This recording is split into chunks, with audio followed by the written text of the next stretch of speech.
Sir Richard D. Villamor. Good afternoon po, Doc, and welcome po dito sa ating pong program. Maraming salamat po, Doc, for coming here po, and of course sa Department of Health Ilocos Center for Health Development for spearheading ito pong ating kapihan for today's episode. At bago po tayo magpatuloy dun po sa ating discussion ngayong hapon po, ay nice ko lamang pong i-plug ang ating pong text line na 0916-961-494 para po yan sa ating pong mga kababayan na gusto pong magtanong para sa atin. And of course, kung nandyan po kayo sa ating pong Facebook Live, maaari nyo pong ilagay ang inyong mga katanungan dyan po sa ating pong comment section dyan po sa ating pong PI Ilocos Region Facebook page and all the platforms that we have. And of course, para po sa ating mga media partners, maaari nyo pong ilagay ang inyong pong mga katanungan dyan po sa ating comment section. Unahin na natin, no, of course, yung ating discussion with Dr. Vic dahil bukod sa buwan ng wika ngayon, Doc Vic, we are also celebrating the National Lung Month. Ngayon, Doc, I think marami sa ating mga kababayan talagang tinitaken for granted nila yung ating pong health sa lungs. Tama po, Doc, no? Paano ba kahalaga or gaano ba kahalaga that we take good care of our lungs, Doc? Yeah, maraming salamat, Bato, ha? Tama ka dyan. Maliban sa buwan ng wika, ngayong buwan ng Agosto, sineselebrate din natin yung Lung Month. Ito ay under sa Presidential Proclamation 1761 na nilagdaan ng dating presidenteng si Ferdinand Marcos noong Hulyo 24, 1978. Ito tinatalaga yung buong buwan ng Agosto bilang selebrasyon ng Lung Month. Taon-taon, sineselebrate talaga yung Lung Month. Nagkakaroon kami ng maraming mga activities tungkol dito.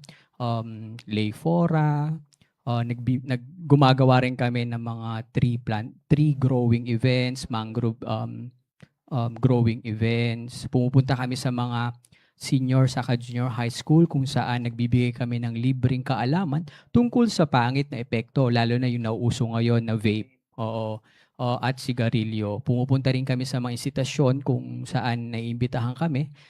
Sa ngayon, nasa kalagitnaan na tayo. So simula noong Agosto 1,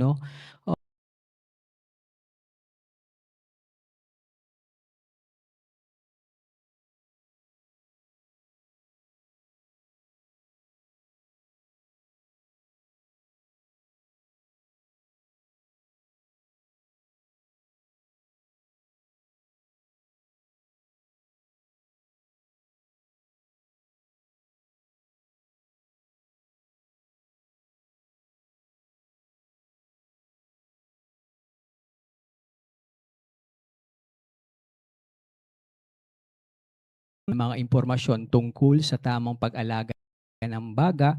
So yung mga vaping, dapat tigilan yung mga vaping, mga ganun yung mga ginagawa namin. So natanong mo, gaano ba kahalaga yung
yung tuloy-tuloy at sapat yung oxygen na binibigay ng baga natin, gumagana at maayos yung takbo ng utak natin. So nakaka-concentrate natin so kung ano man ang ginagawa natin o tinatrabaho natin sa araw-araw.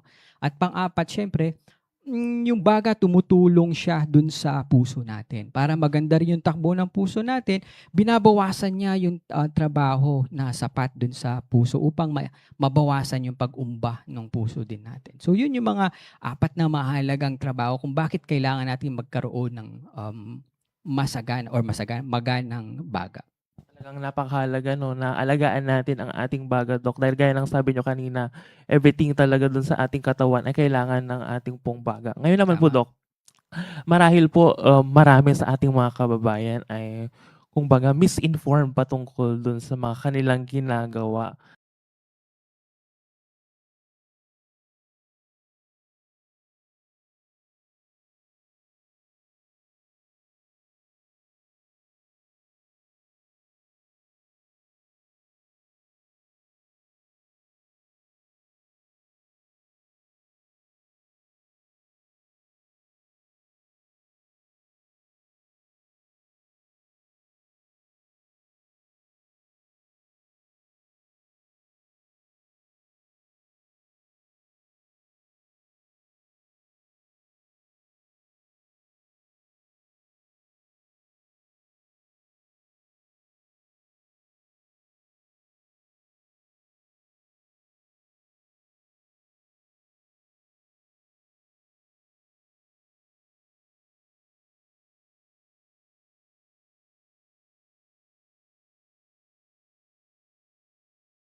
That could actually affect yung ating pong baga.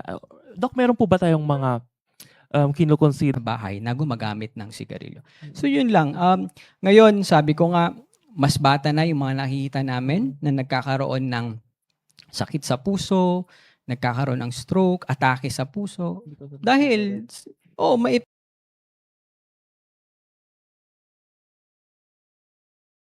epekto talaga yun, yung paggamit ng sigarilyo, as well as yung paggamit ng vape. Yung vape nga, medyo overwhelmed kami kasi nakita na namin as early as now na marami nang naapektuhang mga kabataan na na-hospital talaga. Dati-rati yung paggamit ng sigarilyo, it will take about 1 to 2 decades bago magkaroon ng malalang sakit talaga. Ngayon, may mga youngest ko, 16 years old, gumagamit ng vape ng mahigit 1 taon. So, nagkakaroon sila ng mga problema sa baga. So, yun yung mga nakita namin. At saka maganda yung sinabi niyo kanina, Dok, 'no. At saka marami din kasi yung mga tao na ang consideration nila dun sa vape, kaya sila gumagamit ng vape, it's yung notion na safer siya than the cigarette. Actually, yun, mali din Mm. yun, mali yun.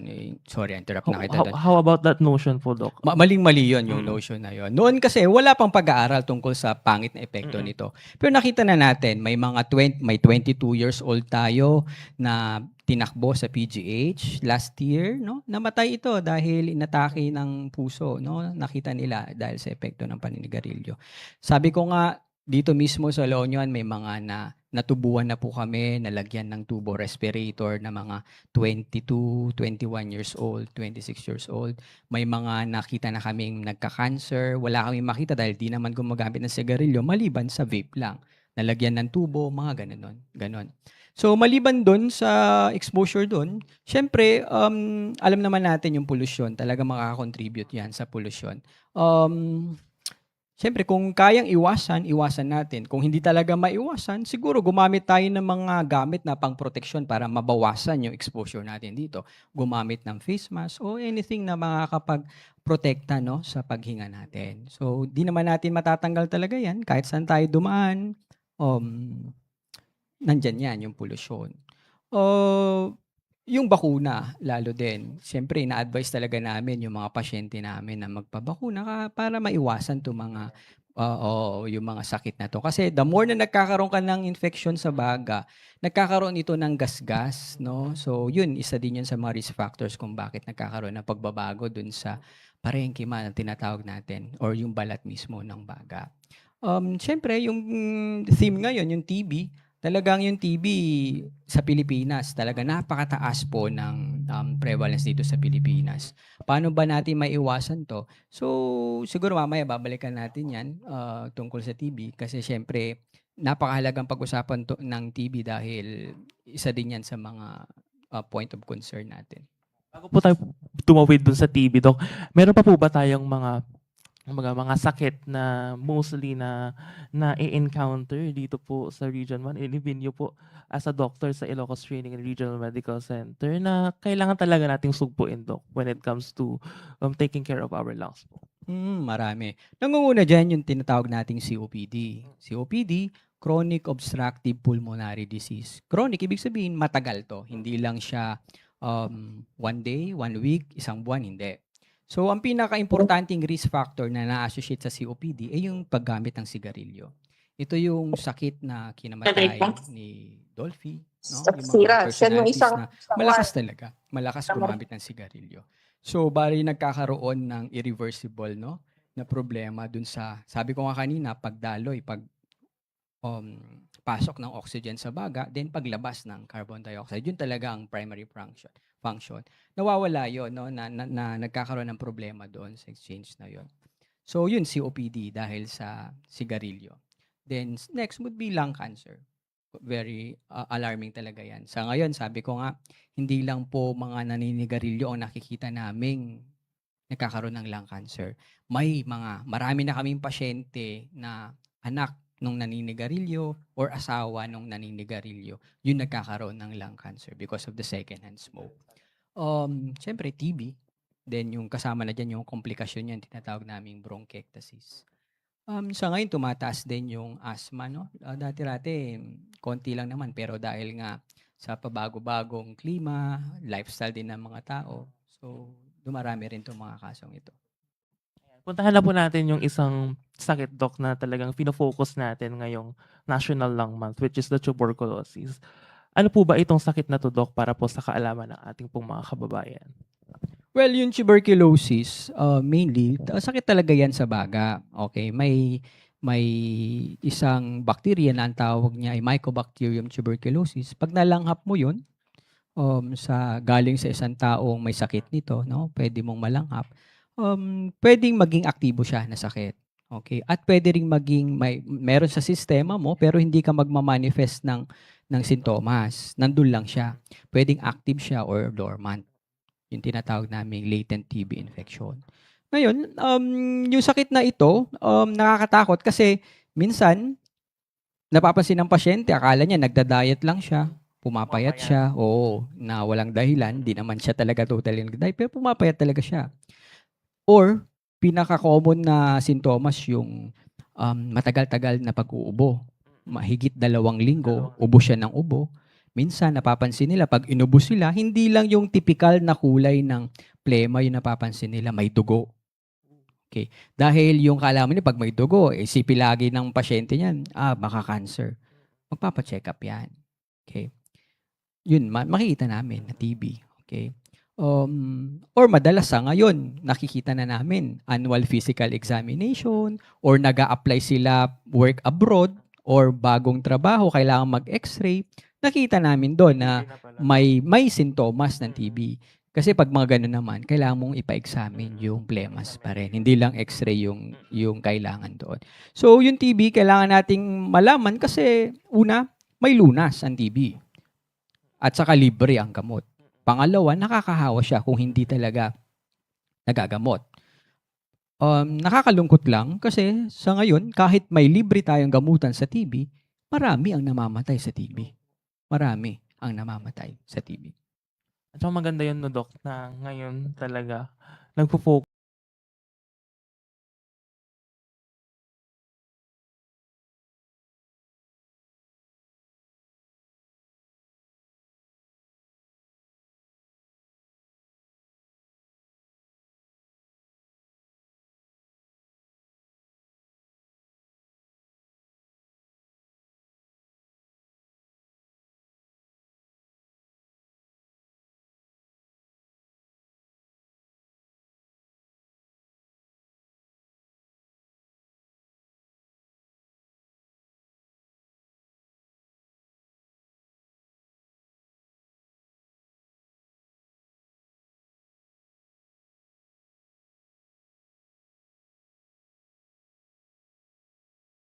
ang Department of Health when it comes to So yung ITRMC, meron kaming fasilidad para dyan. So libre ang binibigay na gamot. Kaya yung mga pasyente, pag may sintomas tayo, magpa-examine muna tayo at kumonsulta sa doktor.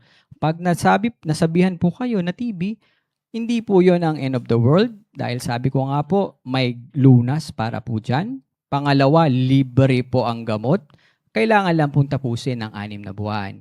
Hindi po porket nabawasan o nawala ang sintomas, ititigil na ang gamot. Kasi marami sa Pilipino, kahit dito sa La Union or sa Region 1, ititigil talaga ang gamutan sa TB pag nakaramdam na siya ng ginhawa o siguro more than 50% nung previous na naramdaman niyang sintomas na wala. Ititigil na niya yan. Kaya maraming makikita na, bakit, ano nangyari? Bakit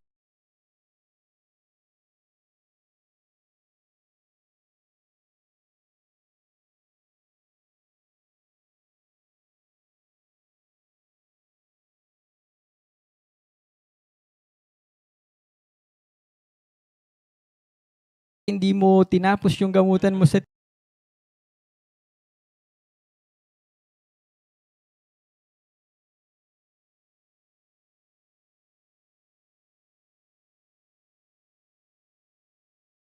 TB? Kasi Dok, magaling na po ako eh. Kasi Dok, okay na ako. So,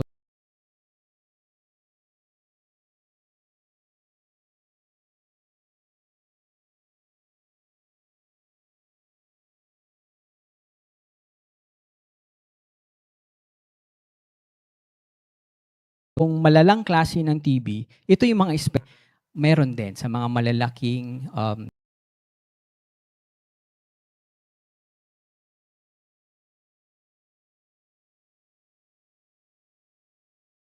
treatment centers po sila makikita. ito po meron pang tanong dito, Doc. Ang sabi po, puwede po bang maggamot ang isang pasyente sa kanyang sariling bahay at is it safe for them to do that po? Actually, syempre hindi po yun yung talagang ina-advise namin. Once na nasabihan yung pasyente na may sakit sa TB, sabi ko nga, laganap naman yung mga centers na pwede niyang pagkuhanan ng libreng gamot. Mas gustuhin namin na pumunta muna siya doon para ma-instructan siya, masabihan siya kung um, ilang tableta ang iinumin niya kasi kailangan nakabase siya sa timbang ng pasyente. Pangalawa, i-check kung may mga iba bang sakit siya like diabetes, HIV, sakit sa kidney kasi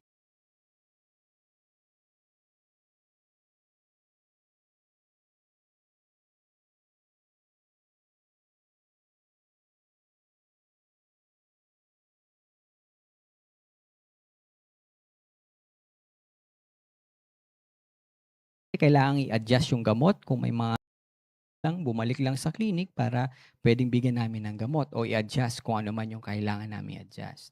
Pero kung malala yung side effect, which is hindi naman common, mas lalong pumunta sila at bumalik para i-check ulit namin. So, yun lang naman yung sa TB. Pero I think the bottom line, Doc, 'no, talagang importante na emphasize natin sa ating mga kababayan na kailangan nilang magpatingin sa professional po, no? Gaano po kaimportante na talagang ang ating pong health, lalo na po sa lung health, ay talagang dinudulog natin sa professional health po, Doc? Actually, napakaimportante kagaya nung nabanggit ko kanina, napakahalaga nung bagay natin kasi primarily siya ang nagbibigay ng oxygen natin para gumana yung mga, importanteng organo ng katawan natin, yung utak, yung puso, yung baga, okay? Hindi lang naman kaming mga espesyalista sa baga ang kailangan tumingin o marami. Puwede rin po yung family medicine physician, yung general internal medicine doctor, or yung general practitioner. Lahat naman po kami, marunong na maggamot sa TB. Maliban doon, yung mga nasa health center, mga local health center natin, RHU, sila po ay nag-undergo ng training para sa paggamot sa TB. Kaya wag po kayong matatakot. Pumupunta lang yung mga pasyente namin 'pag medyo mahirap na klase ng TB, yung meron ang isang pasyente o siguro yung tinatawag na naming MDR-TB o yung malalang klase ng TB like MDR-TB at saka XDR-TB. Yun na yung mga nire-refer sa amin. Pero yung ordinaryong TB lang na magagamot ng 6 na buwan, sapat ang kakayanan at saka yung training ng mga nasa health center, RHU, saka sa mga DOT centers. Ngayon po, Doc, para naman po sa ating mga kababayan na siguro meron naman silang mga tanong. Ngayon na nabanggit po natin yung mga ideya nila, mayroon na silang idea patungkol dun sa sakit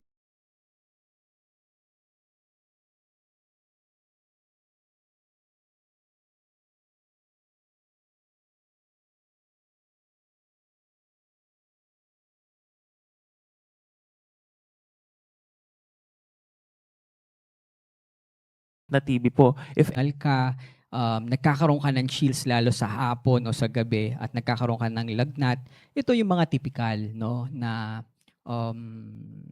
sintomas ng TB.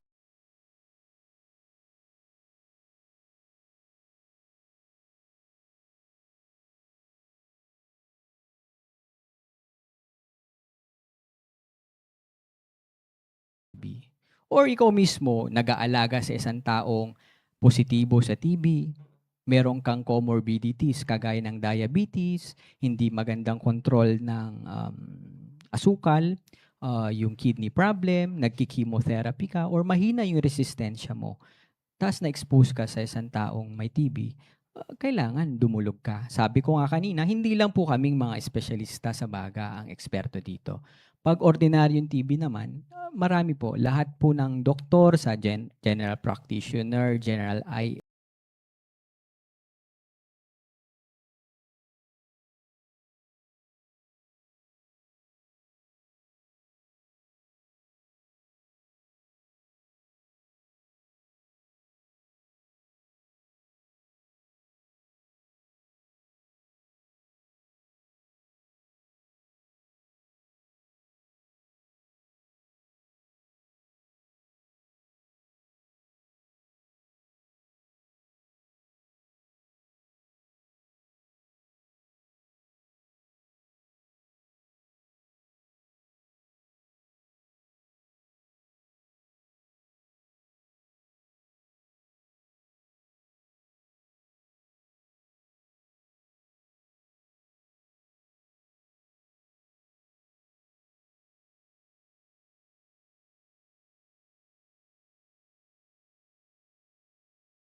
family medicine, pediatrician. Una, check your outlets.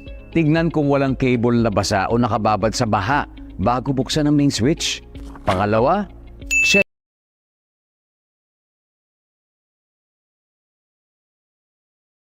Check your surroundings.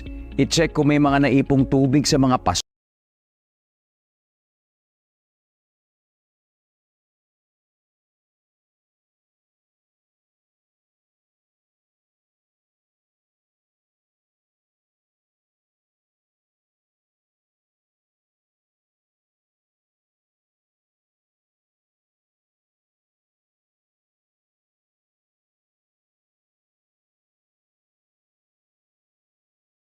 o gulong o iba pang maaaring bahaya ng lamok para maiwasan naman ang pagkalat ng dengue. And last but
Maging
Aksyon Radyo. It's official, mga ka-aksyon! We are number one! Numero 1 tayo! Tayo ang nangunguna sa buong Pangasinan!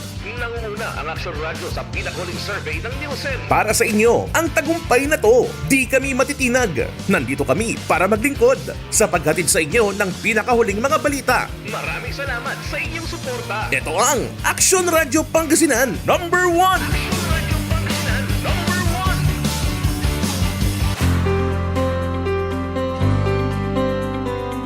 Sa nakalipas na mga taon, naging kaagapay ninyo ang Aksyon Radyo. Sa bawat tagumpay at pagsubok, tapat kaming naglilingkod sa inyo. Ngunit hindi namin ito magagawa kung wala ang inyong patuloy na suporta sa pagtulong sa ating mga kababayan.